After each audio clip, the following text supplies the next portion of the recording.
The Nigerian Civil War, also known as the Biafran War, lasted from 1967 to 1970 and was fought between the Nigerian government and the secessionist state of Biafra, located in the southeastern region of Nigeria.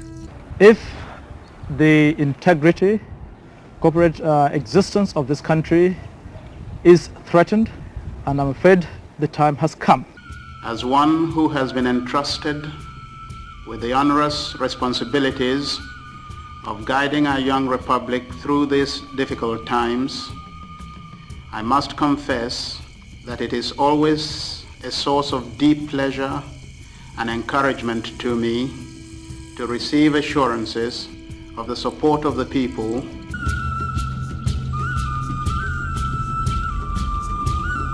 The war resulted in the deaths of an estimated 1 to 3 million people and was one of the deadliest conflicts in African history. Here is a brief overview of the key events and factors that led to the Nigerian Civil War.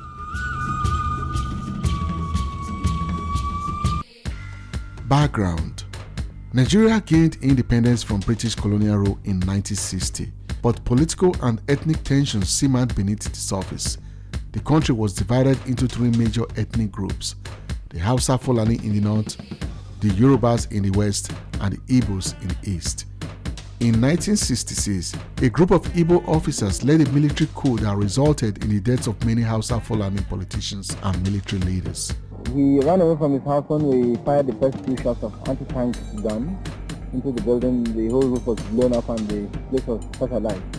Then we went to the rear of the house and started searching from room to room until we found him amongst the women and children, hiding himself.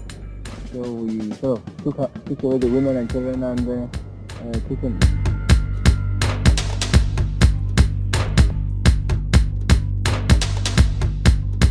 There were several factors that contributed to the 1966 coup, including 1. Corruption.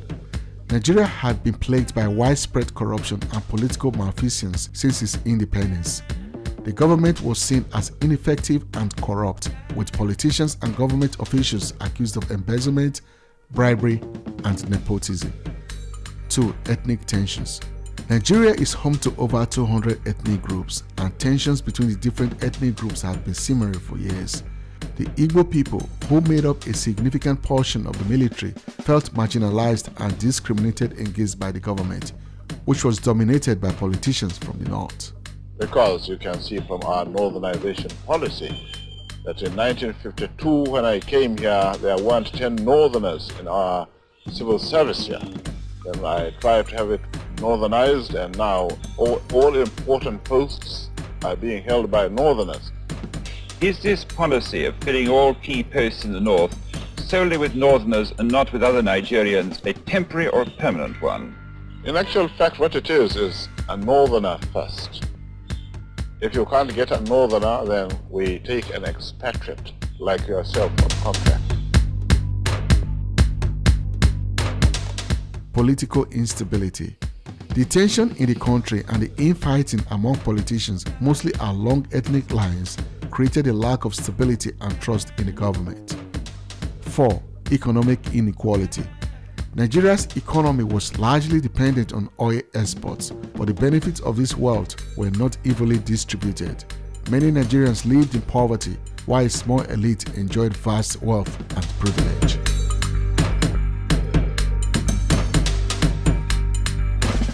The 1966 coup was aimed at ending these problems and creating a more just and stable Nigeria.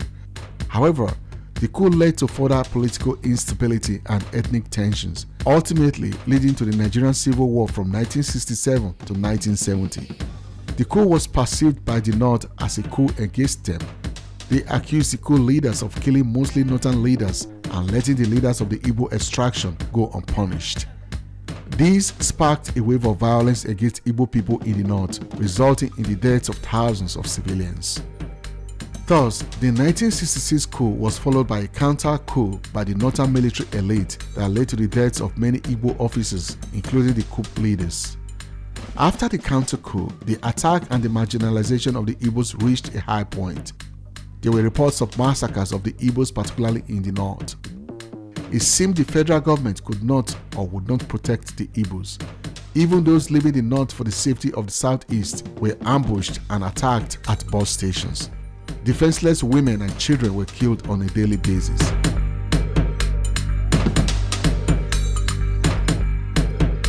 In the wake of the attacks, the southeast threatened to secede. This prompted several negotiations and agreements between the federal government and the leaders of the southeast. One of such agreements was the Aburi Accord.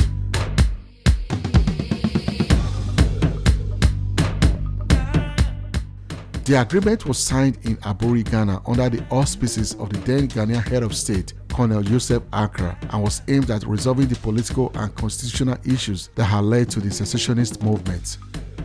The following are the delegates at the Aburi Accord. Chairman of the Ghana National Liberation Council, Lieutenant General J.A. Ankara, Chairman. Lieutenant Colonel Yakubu Gowon, Head of State of Nigeria. Lieutenant Colonel Odumegu Ojukwu, Governor of Eastern Region of Nigeria. Major Mobolaji Johnson, Governor of Lagos State, Nigeria. Lieutenant Colonel Hassan Katsina, Governor of Northern Region, Nigeria. Lieutenant Colonel David Ejo, Governor of Midwestern Region, Nigeria. Commodore Joseph Edet Akinwale Way, Vice President of Nigeria. Colonel Robert Adebayo, Governor of Western Region, Nigeria.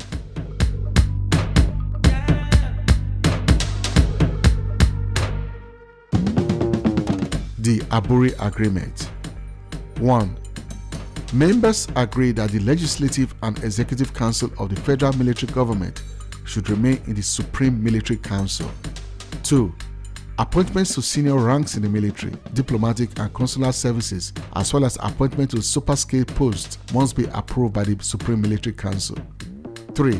Decrees passed since January 15, 1966, which detracted from previous powers and positions of regional governments, should be repealed.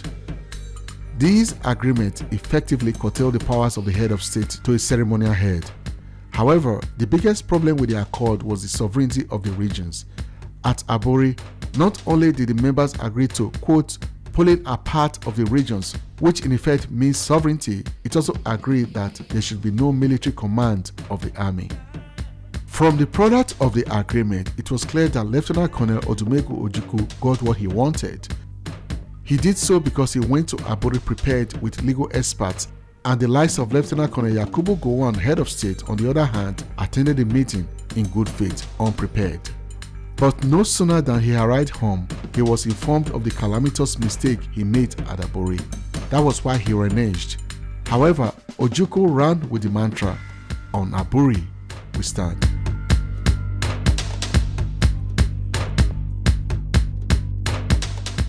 Effectively, Aburi Accords broke down because the Nigerian government and the Biafran leaders had different interpretations of the agreement. The Nigerian government interpreted the agreement as a temporary measure to allow for constitutional reforms, while the Biafran leaders believed that the agreement granted them the right to succeed and establish an independent state. The dispute over the interpretation of the Aburi Accord eventually led to the collapse of the agreement and the outbreak of the Nigerian Civil War. The Biafran leaders declared the independent state of Biafra in May 1967, and the Nigerian government responded by launching a military offensive to regain control of the secessionist region. In May 1967, the Eastern region, led by Igbo military officer Lieutenant Colonel Odumegu Emeka Ojukwu, declared itself the independent state of Biafra. The Nigerian government, led by General Yakubu Gowon, refused to recognize its Biafran secession and mobilized its military to crush the rebellion. The war began with a series of skirmishes and quickly escalated into a full-blown conflict.